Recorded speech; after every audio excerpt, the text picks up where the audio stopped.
Hello, I'm Patricia Price, and I want to welcome you to Lilydale. I'm a reverend here in Lilydale. It is the largest spiritual center in the world. I'd like to just speak a little bit more about the old-fashioned home circle, the seance. And, you know, someone just mentioned it's a lot like a quilt, an old-fashioned quilting bee, that instead of making a quilt, we're making the beautiful things that the seance is made of, the communication with spirit loved ones, the proof that we live beyond the body, the continuity of life, the beautiful messages about our lives and how happy our loved ones in spirit are with us, and how proud they are of us, and how much they love us, and even unconditionally love us, even when we're facing challenges in our lives, how that love comes through from spirit. And oftentimes a grandmother will come through with that beautiful unconditional love, or a father with evidence. My uncle often comes through and tickles my ear, and that's my Uncle Phil. He always comes through that way. Or my father with the fragrance of Old Spice. My aunt, who wore Chanel No. 5, also comes through with a beautiful fragrance. And my spirit guide, one of them brings through the essence of violets, the smell of violets. And so it's a beautiful experience. It's a patchwork quilt of memories and experiences of positive healing for us, and memories and directions for our lives, messages that guide us into the experiences of making our lives better, making our soul path more clear for us so that we can walk our spiritual paths no matter where we come from. You know, you don't have to be a spiritualist to sit in a beautiful circle like that. And so we invite everyone to sit with us. It is phenomenal as we think about back in time. I remember my first circle that I sat in, and I was very new. I didn't know what to expect. And the woman who ran the circle was a trance medium. Her name was Mildred Lynn. And as it was here in Lilydale, my husband and I came and we sat in this home circle. And she said, well, whatever you're receiving, just give it out. If it's a color or a symbol or maybe some words from spirit, whatever you're getting, please give it out. You're all students here. I want you to learn. And as we sat there, Mildred sat next to me in a wheelchair, and she went into trance, and she started to speak in a voice and started to say things. And my husband poked me and he said, Pat, that's your Aunt Gert. And I started to listen to what she said, and she was saying things that I only knew about my aunt, things about her funeral that I only knew. The people in Lilydale didn't know. They didn't know me. My husband didn't even know that. And yet it was the voice of my aunt. She was in full trance, the medium next to me. And I was incredibly impressed. And then I got a symbol for myself. I got a beautiful star, and the star started to come toward me. And I thought, well, that's really nothing, but she said to say whatever I got. So I told her, I said, well, I just saw a star. And it was as if an angel brought a star toward me. And she said, very good, just keep it with you, because that will have more meaning for you as life goes on. And sure enough, that was 40 years ago. And today I can tell you that over the years, that beautiful star that the angels brought me, that comes toward me, is a symbol of so many things that I've interpreted over the years for my own growth and my own healing and my own joy. So again, I hope that someday you'll be able to sit in a circle and experience, as I have, this beautiful patchwork quilt of memories and experiences and healings and direction that's there for us all. Thank you, and we'll be right back, so don't change that dial.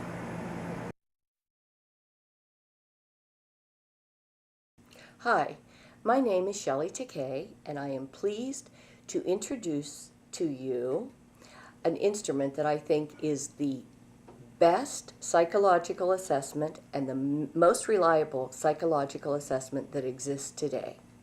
It is called MARI, and MARI stands for Mandala Assessment Research Instrument. It is a Jungian instrument based on our intuitive choice of symbol and color, and it was developed by Joan Kellogg, who was an art therapist and an intuitive herself in the 1970s. So before I talk to you about the theoretical basis, first of all, if you were a client, let me explain to you how you would experience it.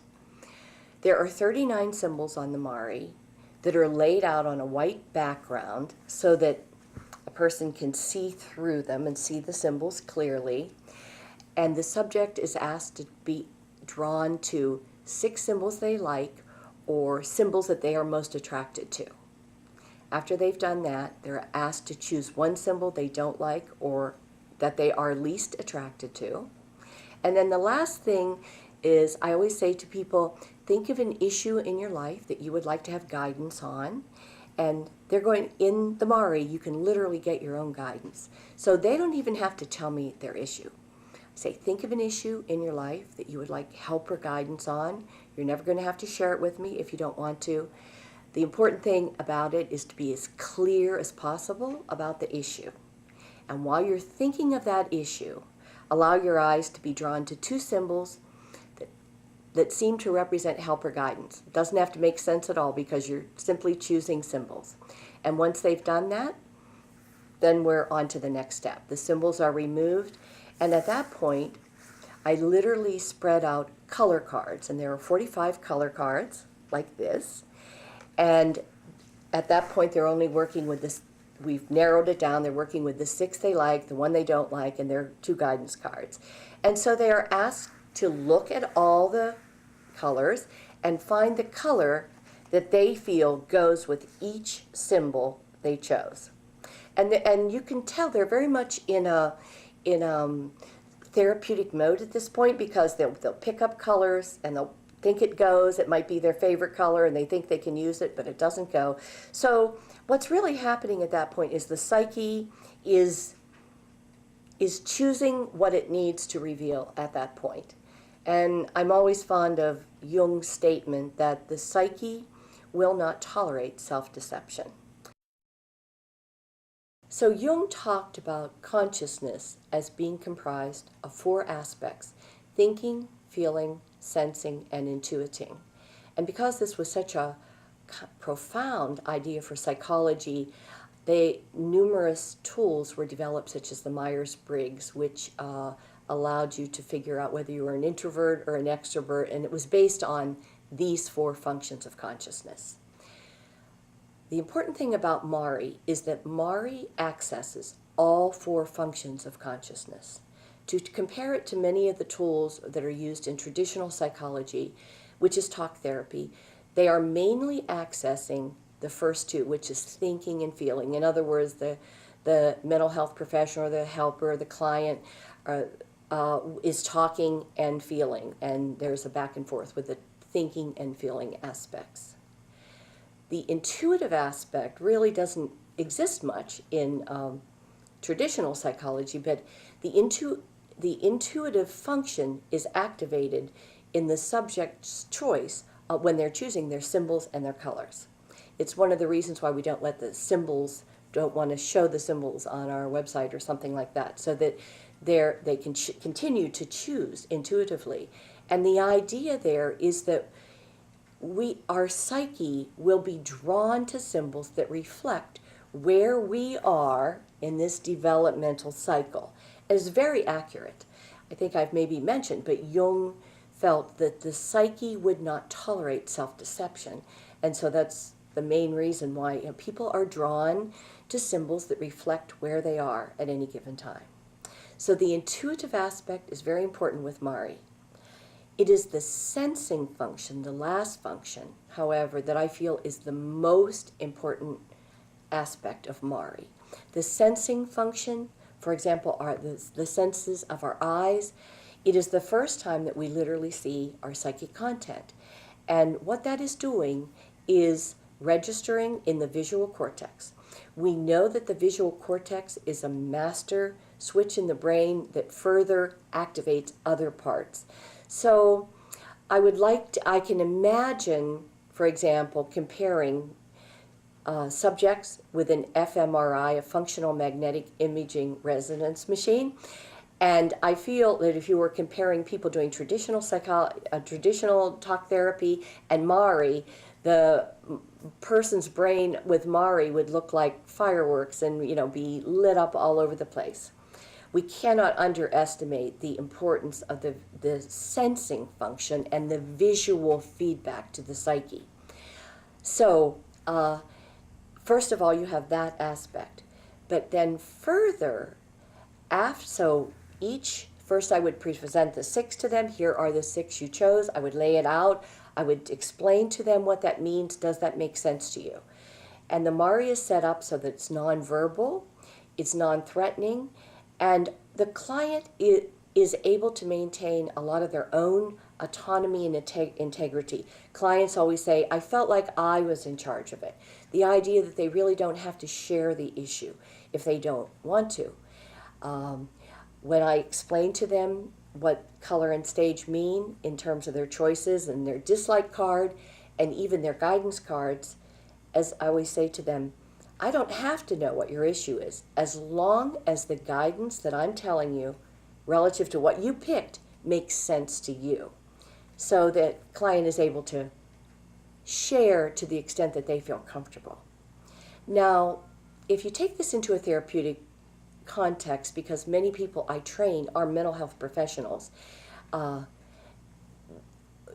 mental health professional could use this and give feedback when they do it. Maybe they're working with a client for 8 weeks and they might do this several times, and then at the end of the therapy say, here's where you were, literally show them on scoring pads, here's where you were, here's how things changed, and you can literally show a sequential improvement that they can see. I myself do 1 session therapy, which I know is unheard of. However, I think, and I always say very carefully, I can't guarantee I'm going to solve every problem you have in 1 session. However, Mari, if any instrument can do it, it would be Mari that can do it. And especially the fact that after the feedback is given, if you see areas of tension or attention, you can then move into what I call using Mari as a therapeutic tool.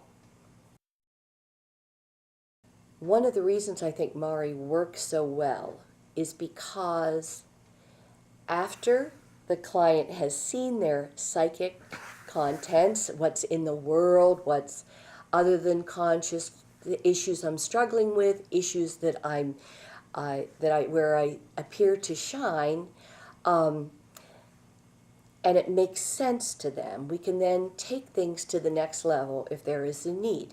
There are certain things on the Mari that could indicate problems, and I don't want to say too much about it because it might fill you in, but I would point that out to them. And at that point, we're then ready to move into a therapeutic mode. And here's why. Peter Levine, who is an expert in PTSD, is one of the first people who has talked and suggested that the brain, there are certain things that put the brain in a changeable or malleable state.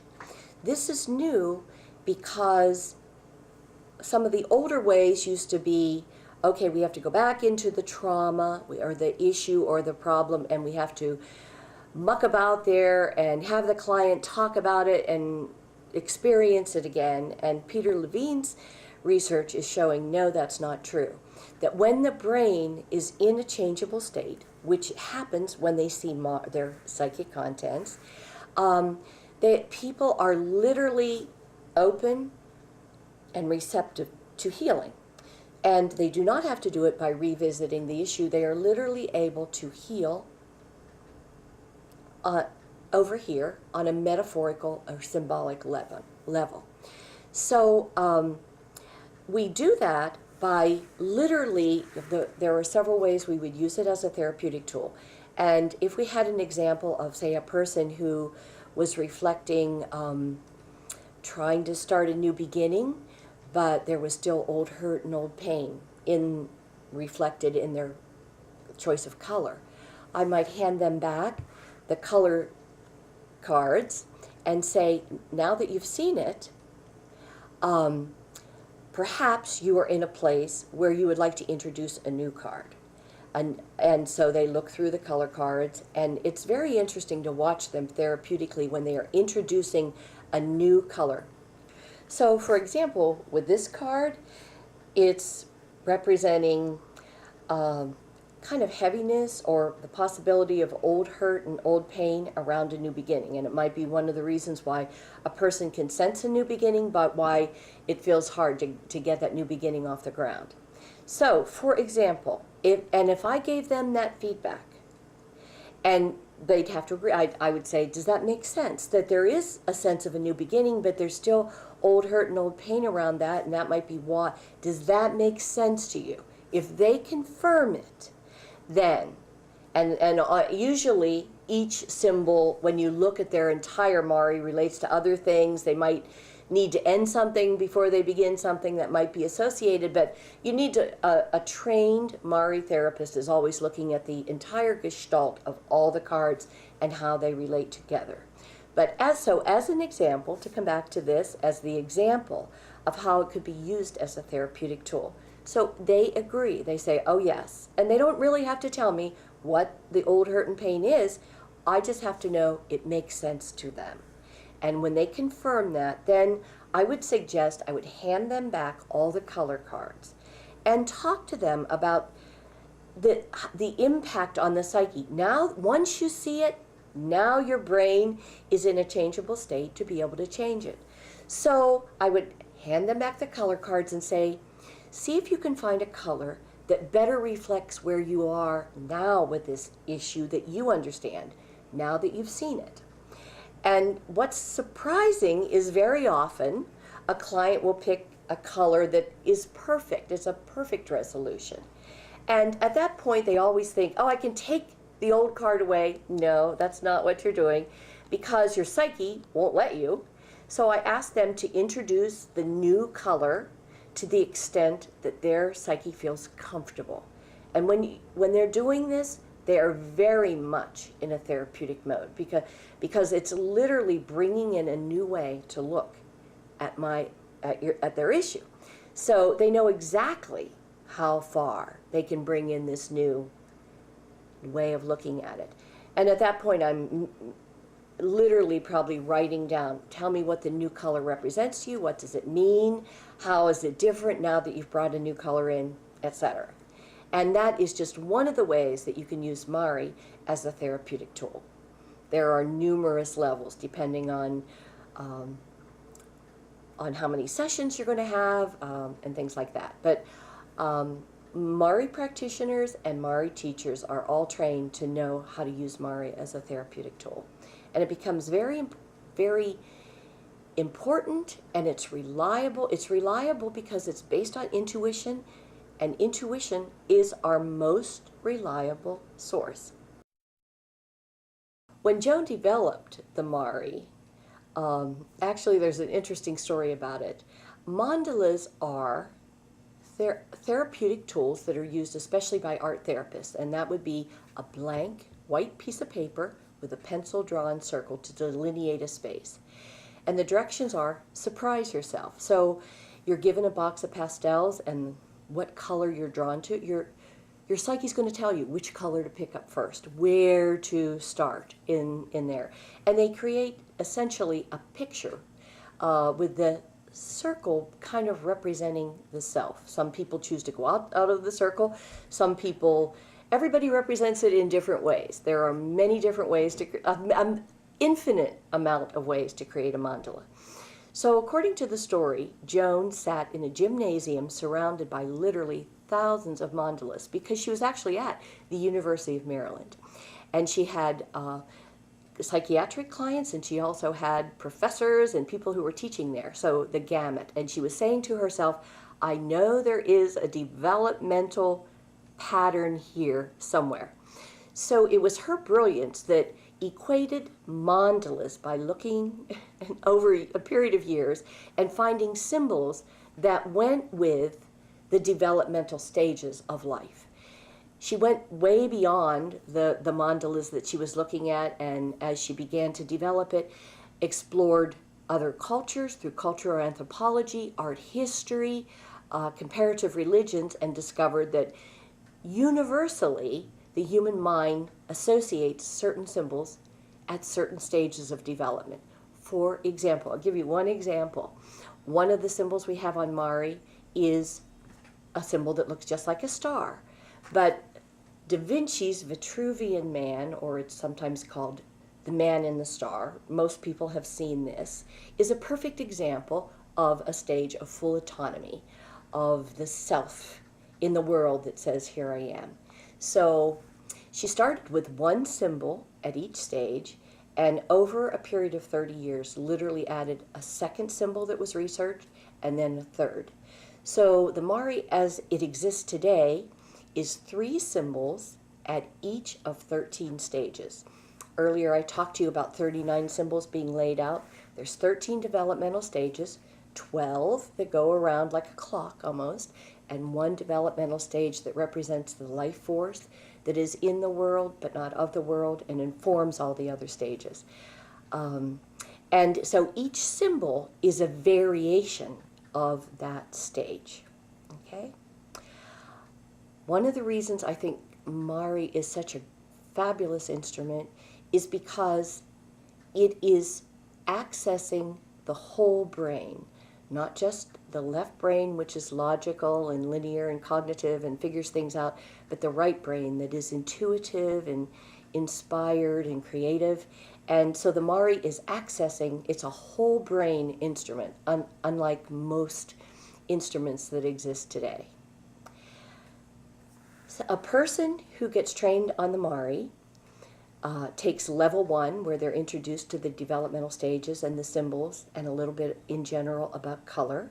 And again, color, we have responded as human beings to color through time. Certain colors represent life force and passion for us. Certain colors represent toxicity. Colors represent thinking. And all of those things are associated with color in the human mind. Mari is approved for CEUs. It's approved for social workers, for counselors through NBCC, for art therapists, and typically those are the people that come to training. There's a level 1 training where you're involved in starting with the basics, because there's a lot to learn and many levels to Mari. You would be learning about the developmental stages and the symbols and a little bit about color. And then level 2 goes more into color at stage, because our brain processes perhaps certain colors differently as to whether we're responding to them in the world. When Joan developed the Mari in the 1970s, the fields and the perspective of evolutionary biology and evolutionary psychology did not exist. At that point in time, we had a Freudian understanding that was on its way out that took us only into the personal unconscious, and that subjective perspective was then replaced with behaviorism, and behaviorism's perspective is we all come in as tabula rasa. Once again, no evolutionary perspective. So I think there was a real need for that perspective, and it entered at least 5 years ago. What I have found so gratifying is with an evolutionary perspective that includes our genetic heritage, that includes literally our genetic connections to people, humans who have gone before us, which speaks to the collective unconscious. Now that perspective is in, the Mari Joan was spot on when she developed it intuitively, even though she was unaware of those perspectives. So the Mari, in terms of its symbols, its colors, and even the way we process forward motion through time, is absolutely correct, because we now have new instruments such as fMRIs that tell us how we process, and Mari is absolutely correct. So I was very happy to see that it can accommodate all our new and more expanded ways of looking at a human psyche. So mental health professionals find Mari very helpful in a clinical setting or whatever setting they work in a private practice setting, and we've trained so many people on it, and we get such positive and very favorable feedback about it. But even if you're not a mental health professional, we actually have a transformational tool that's based on the principles of Mari that I just developed. It's called Mandala Magic. It is one symbol at each stage. So 1/3 of the symbols. It's also 1/3 of the colors, so 15 colors, with very clear directions so that you can literally do this at home for yourself or for others, and people enjoy that very much. So this is not anything that you would ever charge anybody for. This is only for your own enjoyment. If you want to know more about Mari, there are several ways, however, that you can experience it. You can go on our website and find a practitioner or a teacher who can do a Mari assessment for you. Typically, outside of a therapeutic context, it's typically a 2-hour session. Or you can, hopefully, if you are a mental health professional, you can take the Mari training. I hope you've enjoyed this little segment where I had the opportunity to share Mari with you. I love to do it, and I hope you will feel free to explore more about it, to training and things like that. Everything is listed on our website. Thank you. Bye-bye. I also would like to include the information about my workshops and some of the things that I do in California and also here in Lilydale. I'm teaching the 4-part series on mediumship this year, and 2 of the workshops are off season, not July and August, and one of the workshops is during the season. So, and also teaching the past life regression workshops that are very popular, and sometimes the theme is relationships, sometimes the theme is just our karmic experiences, sometimes the theme on the past life regression workshops is very much about prosperity or other things that people are interested in, because past lives can be very healing and very educational for people that are looking for soul growth. So those have been popular. The mediumship program is also available by home study, so it's nice that that can happen, and also a private study here on the grounds. Many people that I have worked with mediumship are registered mediums here in Lilydale. Some are certified mediums out in the world in other places, coast to coast, and I've even got people in Canada and England that are educated through my school. So it's a lot of fun to meet all these people and include them in the workshops, and especially here in Lilydale, knowing that there's so much energy here and so many examples of mediumship going on every day. In the summer we have 2 outdoor meetings at the Inspirational Stump, and then also at the Forest Temple. Mediums are demonstrating mediumship for an hour service. So it's very good for students to come here and see the wonderful examples of mediumship that are available. Hi, this is Patricia Price again, and I'd like to welcome you when you do get here. I hope that I am capable of being here and meeting you as you come, and we're going to wrap this up and tell you my website is www.patriciaprice. I'll be more than happy to see you. So many of us will be happy to see you here at the Angel House and here at Lilydale to explore and learn and find the truth and experience a healing, as so many do. So know that you are welcome when you come, and I hope to see you soon. Bye-bye now.